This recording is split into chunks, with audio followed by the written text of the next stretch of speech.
we're going to talk about what do you do to follow up with your guests. This, I think, is one of the most important parts aside from collecting information, building rapport. All of it's really important, but this is where the rubber meets the road. How are you guys closing that business? How are you guys moving it forward?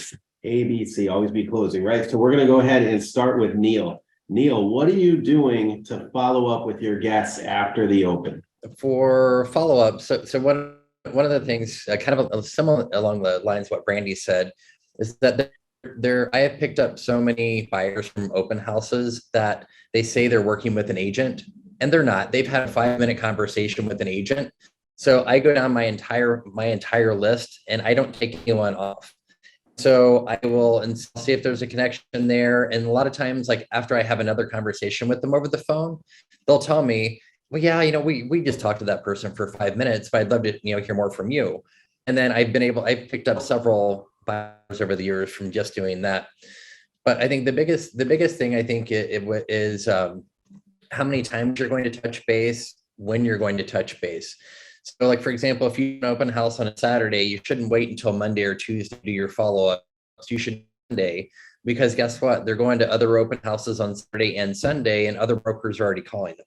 So I would say the timing is really important. And then also, I kind of have like a 10-day plan to follow up. So depending upon what connection I make with them, I'll either text or email or call, and I'll do it on so many different things on different days. I feel like the first 10 days is when you're going to capture that lead, or if you're not going to capture them, but then make sure you're still putting them in your CRM so that way you're still continuing to follow up later. And then, so I'll add them to my drip campaigns. The other thing that I try to do is I'll invite them to my client appreciation party, because if I get one person that comes to my client appreciation party from the open house people, I mean, that pays for my open house or my client appreciation party right there.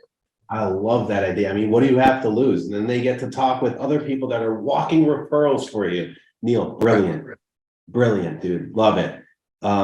Joe Gilmour, what are you doing out in Utah to follow up with your guests?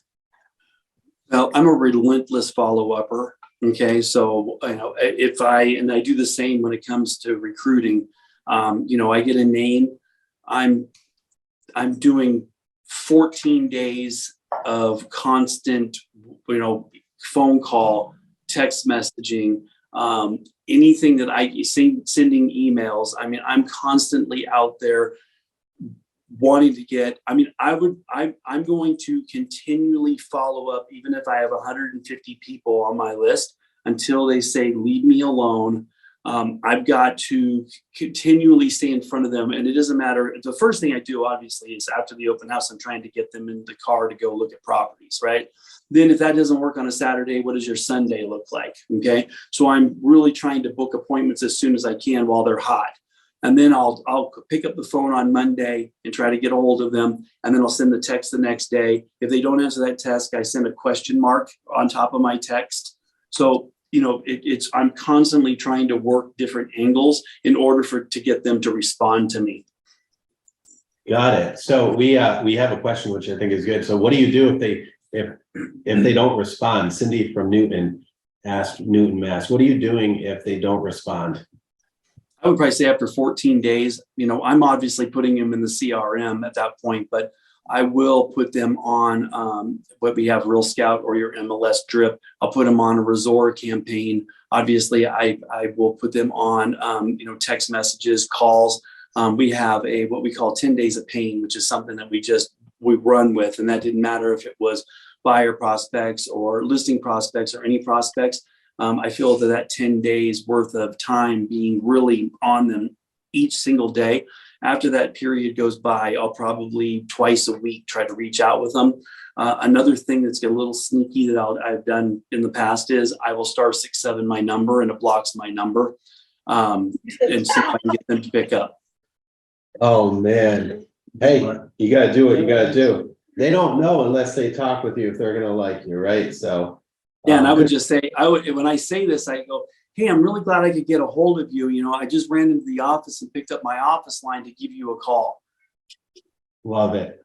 Love it. What's so funny, guys? Literally, as I'm talking with you here, I get a text message of an Engel and Volkers shop in Beverly Hills. No joke. from a competitor here in Rhode Island. And that's how awesome and powerful the brand is. This guy's awesome. I love this guy that sent it over, and my friend Alan Gammons, but he's with Berkshire Hathaway and he sent that over. So it's just funny how that happens. Joe, great stuff. We're going to move along. We've got a few minutes left. We're going to jump over to Liana. Liana, what are you doing to follow up with your guests after? I send out a text message a couple hours after my open house. One, because I do want to get a feedback from my clients, on the property. So I follow up with everyone. Everyone that comes in, I'm sending a message for a follow up. And, whoever doesn't have an agent, I'll just keep following up with them, daily or Monday, twice a week, 3 times a week. But I do want to get a feedback for everyone that comes in to give it to my clients. Yep, absolutely. So kind of relentless feedback. Good. Awesome. How about Virginia? What are you doing to follow up? So what we do is we put them into, we do the text, and that actually helps weed out people that gave you a fake number. So we send a text thanking them for coming out. We I'm not going to say I'm perfect, but I send out a thank you. Nice to meet you. If they gave me an address, I'm pretty good at getting addresses.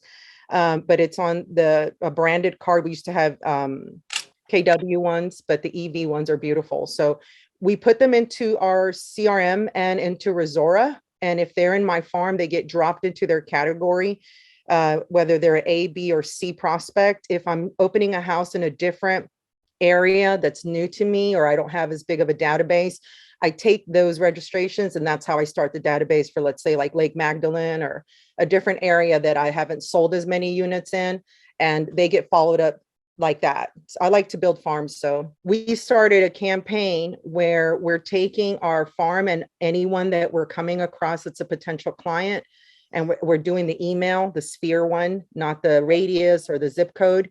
And so as you're coming in and we feel good, like someone we'd want to work with, they're getting dropped into that list so that they see our advertisement on their mobile apps and on social media.